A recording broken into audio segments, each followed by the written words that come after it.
मेरा नाम है विमल कुमार और आप देख रहे हैं विमल विथ न्यूज। अभी मैं हूँ झारखंड के गोड्डा जिला अंतर्गत गोड्डा परसा में जो श्मशान काली मंदिर है वहाँ हूँ और आप देख रहे हैं कि यहाँ पर आने वाले काली पूजा के लिए बैठक हुई थी, क्या क्या प्रोग्राम होगी। और अभी मैं दिखा रहा हूँ यहाँ से आगे मैं इस बैठक की बातों को दिखा रहा हूँ। श्मशान काली मंदिर गोड्डा, एक ऐसी माता जो कि दोनों हाथों से आशीर्वाद दे रही है।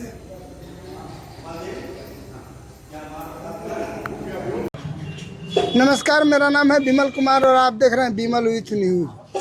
अभी मैं हूँ झारखंड के गोड्डा जिला अंतर्गत गोड्डा के श्मशान काली मंदिर में, जो श्मशान काली मंदिर सह संस्कार शाला है। गोड्डा में महत्वपूर्ण स्थान रखता हुआ ये श्मशान काली मंदिर, जो इसकी खूबी है संस्कार शाला। यहाँ पर बच्चों को संस्कार शाला चल रही है, संस्कार शाला यहाँ पर चलती है। और बड़ी खुशी की बात है कि ऐसे बच्चों को जिनको रियली में संस्कार की आवश्यकता होती है, इस श्मशान काली मंदिर ने संस्कार शाला चला करके इस समाज ने देश के मानचित्र पर एक मील का पत्थर बनने का प्रयास किया है। और देखिए मैं यहाँ का दिखा रहा हूँ कि हमारे गोड्डा के जितने जाने माने जो समाज सेवी कहिए, सनातन प्रेमी कहिए, धर्म प्रेमी कहिए, या माता का जिनसे लगाव है, ऐसे सारे लोगों को लगाव है, यहाँ पर उपस्थित हैं। और आज इन लोगों की बैठक चल रही है कि जो काली पूजा आ रही है, इस काली पूजा की व्यवस्था कैसे। और हमारे पास जो प्रभात खबर के ब्यूरो चीफ हैं श्री नीरव किशोर सर, आज बड़ी खुशी की बात है, इनका भी हमको दर्शन हुआ है। इनको भी मैं कोटि कोटि बार नमन करता हूँ, प्रणाम करता हूँ। सर ये बताया जाए कि ये काली पूजा जो आप लोग मनाएंगे, इसमें क्या क्या व्यवस्था हो रही है, आप बताइए। वहाँ माइक है, बताइए ना,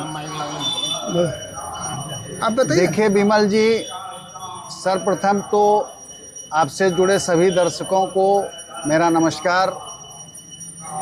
माँ काली के यहाँ पर माँ शमशान काली का मंदिर है और जैसा कि आप जानते हैं कि अभी माता की आरती भी हो रही है। सारे भक्त माँ की पूजा किस प्रकार से हो, इसके लिए लगातार प्रयासरत हैं। और कझिया नदी के रमणीक तट पर बसा हुआ यह माँ का मंदिर अपने आप में अद्भुत है। यहाँ की माता बहुत ही आप कह सकते हैं शक्तिशाली है। जो भक्त जो मांगते हैं उनकी मुरादें पूरी होती है। इसीलिए हजारों हजार की संख्या में माता के दरबार में लोग पहुँचते हैं। और इस बार भजन संध्या का भी आयोजन है। दिल्ली से आए कलाकार के द्वारा भजन संध्या भी किया जाएगा, वंदना भारद्वाज जी के द्वारा। वहीं माता के मंदिर में 108 से अधिक वैरायटी का आप देखते हैं कि फूल, औषधि, पौधे लगे हुए हैं। और बाईं ओर संस्कार शाला भी चलता है। और यहाँ के जो नियमित भक्त हैं, आप देखते हैं ग्रामीण बैंक के पूर्व अपने जो बैंक के पदाधिकारी हैं, प्रदीप कुमार मंडल जी और बच्चू दादा, चाहे कांति जी हों, चाहे गजेंद्र जी हों, अशोक जी हों, पूर्व मुखिया जी हों, बबलू शाह जी, शिवेंद्र जी हैं, श्रीकांत जी हैं, और उमाकांत पंडित जी जो लगातार यहाँ रहते हैं, सीताराम राउत जी हैं, भवेश रजक जी हैं, और सारे लोग यहाँ अपने प्रेम बाबा हैं, सुभाष जी हैं। अभी भक्तों का सैलाब आएगा। वो इसलिए है कि माता की पूजा बहुत अच्छे ढंग से हो और हम सभी लोग इसी में लगे हुए हैं। एक बार प्रेम से बोलिए कालिका महारानी की, कालिका महारानी की। कहता है राम कृष्ण तू सीता ब्रजरानी राधा, मैया तू ब्रजरानी राधा, तू वांछा कल्पद्रुम हरिण सब। माता जी एक ऐसी कल्पतरु है जिनके आंचल के तले सिर्फ इच्छा करने से ही उनकी इच्छाएं पूरी हो जाती है। फिर लोग माता के दरबार में क्यों ना आए। और मैं लगातार देखता हूँ, कई बार यहाँ पर आने का हमको अवसर मिला है, और यहाँ पर देखिए माता के भक्तों की लगी है कतार। माँ मुरादें पूरी कर दे मैं दिल चढ़ाऊंगी। और माता तो माता है और इस पर दिल ही चढ़ाया जाता है। और तुम ही हंसते जानो तुम ही कांदते जानो सोकोली तुम्हारी इच्छा माँ सोकोली इच्छा। और श्मशान काली मंदिर गोड्डा का अपने में एक मायने रखता है। और माता का यदि रियल में घर है तो श्मशान है। और देखिए यह इतनी सुंदर, सबसे बड़ी बात है कि यहाँ पर जो संस्कार शाला चलाई जाती है, ये पूजा पाठ से हट करके एक बहुत कीमती चीज़ है संस्कार शाला का चलाया जाना। क्योंकि अगर लोगों में संस्कार न होगी तो दुनिया में कुछ भी नहीं होगा। इसीलिए लोगों को और कोई कुछ कहेंगे। नीरव सर का मैं अपने चैनल में स्वागत करता हूं। और सर ये बताया जाए कि आप तो इतने दिनों से लगातार इस मंदिर में आते हैं और यहाँ पर जो संस्कार शाला छोटे छोटे नौनिहाल बच्चों में सिखाई जाती है, उसका इस क्षेत्र में क्या प्रभाव पड़ेगा? धन्यवाद विमल जी। हम लोग आज जहाँ बैठे हैं वो अद्भुत मंदिर है। पत्रकारिता करते करते मुझे इतने दिनों से ये अनुभव है कि ये मंदिर का अगर हम देखा जाए थॉट तो कम से कम 75 साल पुराना है। और इस पुराने मंदिर में लगातार कई वर्षों से फिलहाल जो कमेटी है वो कंटिन्यूअस यहाँ श्मशान काली मंदिर में बेहतर पूजा अर्चना के साथ साथ लोगों के बीच, खास तौर पर जो अभी मेडिसिनल प्लांट बताया है, ये आयुर्वेद को बढ़ावा देने का सबसे बड़ा साधन है। अब आप देखिए कितनी बड़ी अच्छी बात है, एक मंदिर में, माँ के मंदिर में, जहाँ माँ आरोग्य के साथ साथ लोगों के लिए शिक्षा वगैरह, मतलब आप समझ लीजिए कि माँ का जो स्वरूप है वो विद्या की सरस्वती भी है, माँ का जो स्वरूप है वो रक्षा करने वाली भी है, माँ कभी कभी जो है वो काली स्वरूप में है। तो समझिए कि हर चीज़ों का संहारक, मारण मोहन उच्चाटन सारा चीज़ यहाँ है। आप इसी क्रम में जोड़िए, यहाँ संस्कार शाला की बात करते हैं तो गोड्डा का जो ये संस्कार शाला है, जहाँ लगभग सेवानिवृत्त लोग, ऐसे लोग जो वर्षों से अपनी सेवा दिया सरकारी स्कूलों में, बैंकों में, अन्य जगहों पर, वो आज प्रमुखता से यहाँ के आसपास के बच्चों को निःशुल्क शिक्षा दे रहे हैं। इस निःशुल्क शिक्षा का असर ये हो रहा है कि उन्हें ना केवल शिक्षा बल्कि एक संस्कार के साथ शिक्षा, कि सुबह उठें, नहीं बोलता है कि आप सुने भी है रामायण की चौपाई में कि रघुनाथ, जब भगवान रामचंद्र जी सुबह उठते थे तो सबसे पहले माँ पिता का चरण स्पर्श करते थे।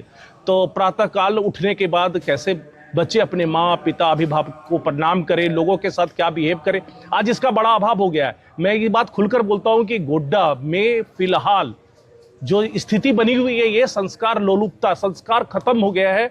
और इसका सबसे बड़ा कारण कई तरह की परेशानी है। लेकिन यहाँ ये बच्चे जब इस मंदिर परिसर में यहाँ के संस्कार से पढ़े बढ़ेंगे और शिक्षा लेंगे और बाकी स्कूलों में जाएंगे तो आप एक बात जानिए कि समाज को बहुत बड़ा चीज देंगे। वो एसेट्स होगा वो बच्चा, इस समाज का सबसे बड़ा एसेट्स है, जहां ऐसे गरीब, कमजोर और अन्य तरह के बच्चे सुबह सुबह प्रातःकालीन सत्र में यहाँ सुबह के वक्त शिक्षा पाते हैं, स्वास्थ्य बनाते हैं, चीजों की जानकारी लेते हैं। विमल जी, मुझे लगता है कि ये समाज को एक पॉजिटिव रुख देने का सबसे बड़ा साधन है जो करीब 10 वर्षों से चल रहा है। इसलिए हम सभी को ऐसी चीजों के प्रति पूरी तरह से और एप्रिशिएट करनी चाहिए, आगे बढ़ाने की दिशा में प्रयास करनी चाहिए, यही मेरा कहना होगा। चरण स्पर्श और चरण वंदना, ये दो शब्द हैं कि हम आज जो प्रणाम करते हैं तो घुटने को छू के प्रणाम करते हैं।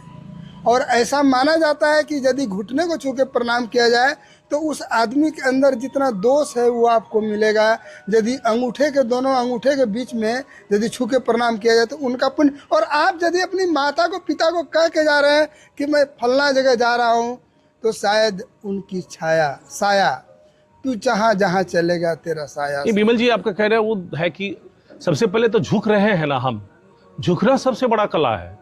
हम पाँव छुए कि घुटना छुए मतलब ये नहीं है, वो तो दूसरी चीज है। बंदन करें, अभिनंदन करें, प्रणाम करें, हमने घुटना टेक दिया ना। अगर छू रहे हैं, समर्पण का भाव है ये। अब नए स्टाइल में अब हम उसकी बात नहीं करेंगे आज के समय में, लेकिन जब आप अपने कमर को झुका दिए तो समझिए कि वो डिग्री जो 180 डिग्री में जब झुकाव होता है ना आपका, तो ये सबसे बड़ा है बात है, इसको समर्पण कहते हैं। कोई एकदम, अब सुनते हैं ना कि जाते ही चरण में एकदम जाके घुलट गया, तो ये एक तरीका है। अब फिर भी अगर घुटना ही छू रहा है तो ये बात जाने कि उसके अंदर समर्पण का भाव है और हम किसी भी चीज़ों को कसौटी पर उतना ही कसें जिससे कि टूटे नहीं। अब आपको एक चीज़ बताते हैं कि आप अगर बहुत ज़्यादा हार्ड कर दीजिएगा ना बिना की तार को, तो हमको लगता है कि बजना बड़ा असंभव होगा या फिर टूटेगा। इतना भी ढील मत छोड़िए। तो बिमल जी, समर्पण, आत्मसमर्पण, बंधन, चरण स्पर्श, ये सारी चीजें एक एक शब्द का डेफिनेशन जब जोड़िएगा तो एक एक पेज भर जाएगा। मेरा इससे मतलब नहीं है, मेरा एक तरह है कि संस्कार बनी रहे, बस यही सबसे बड़ी बात है। सर ये बताइए कि ये इस संस्कार शाला का जी आज के समाज पर क्या इम्पैक्ट पड़ अरे रहा है? बड़ा इम्पैक्ट है भाई साहब, बहुत बड़ा इम्पैक्ट है। यहाँ होने वाले तमाम ऐसे स्कूल्स है जो केवल टेक्निकल तौर पर वो समर्पण नहीं दिखवा पाते हैं। आज बीएस का यूज हो रहा है, पता है आपको कौन कर रहे हैं बीएस का यूज? वैसे ही बच्चे कर रहे हैं जो हाई स्कूलों में पढ़ रहे हैं, वैसे ही बच्चे कर रहे हैं जो 7वीं 8वीं। अभी मैं जिस गांव से भी आ रहा हूं वहां देख रहे हैं कि एक झुंड बैठा हुआ है किसी बगीचे में और वहां चल रहा है। ये सारी चीजें हैं। आप बताएं कि संस्कार शाला में पढ़ने वाले बच्चे और वहां पढ़ने वाले बच्चे में कितना अंतर हो गया। तो विमल जी, आप ये बताएंगे कि संस्कार शाला का महत्व उस व्यक्ति पर उतना वैसे ही पड़ेगा जैसा मैंने आपको पढ़ा। यहाँ के बच्चे निकल कर ना सोचने के लिए मजबूर होंगे कि मेरे पिताजी एक ग्रामीण शिक्षक है, मेरे पिताजी एक किसान है, उनकी एबिलिटी कितनी है। मेरा संस्कार ये है। हम अपने संस्कार के अनुसार अगर बहुत ज्यादा हद तक नशा करेंगे तो पान खा लेंगे। तो ये चीजें हैं, संस्कार तो सिखाएगा ही। अच्छी चीजें हमेशा अच्छाई की ओर एग्रेसिव करेगा लोगों को, मेरा मानना है। बाकी लोगों की बात नहीं कर सकते। श्मशान काली मंदिर परसा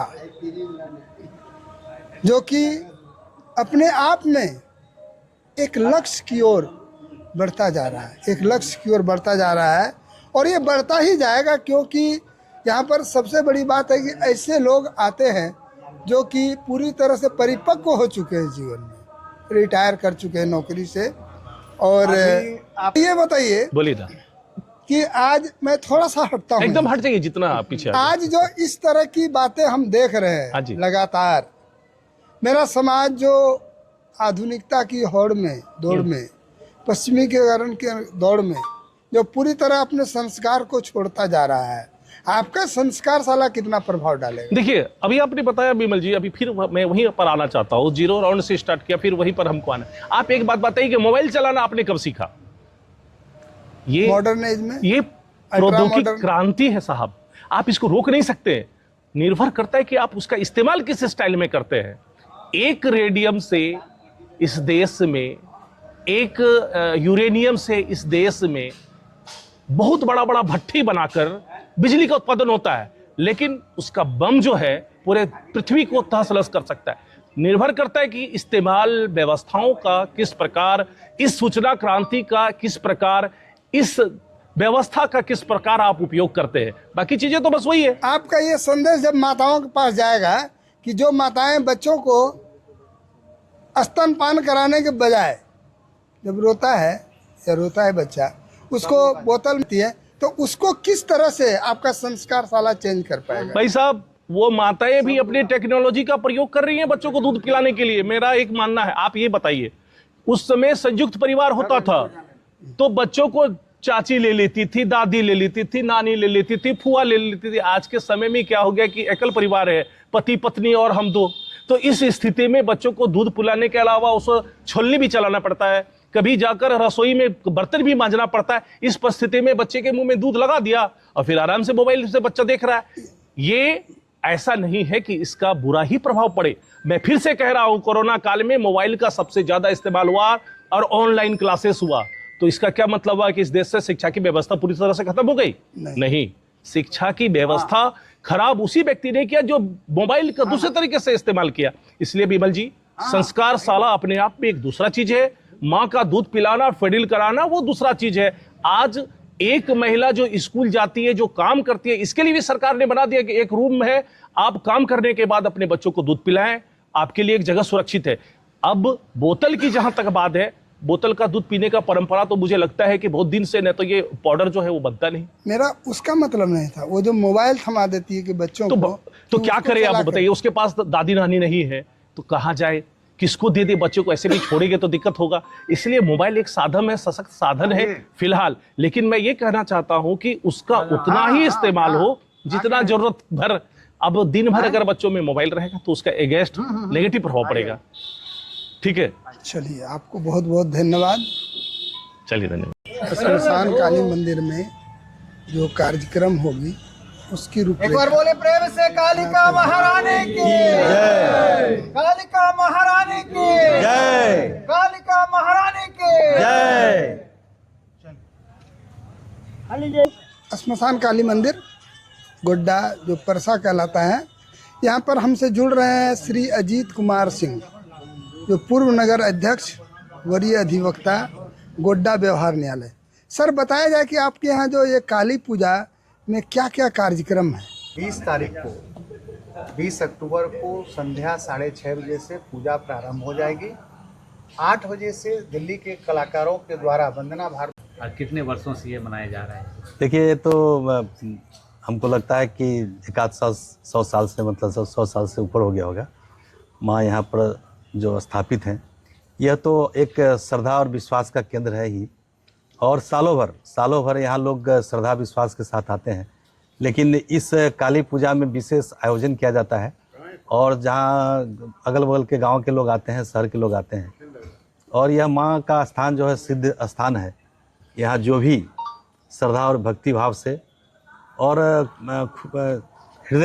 खुले हृदय से जो भी यहाँ माँ के दरबार में जो भी अपनी इच्छा लेकर के आते हैं, उनकी इच्छा माँ पूरी करती हैं।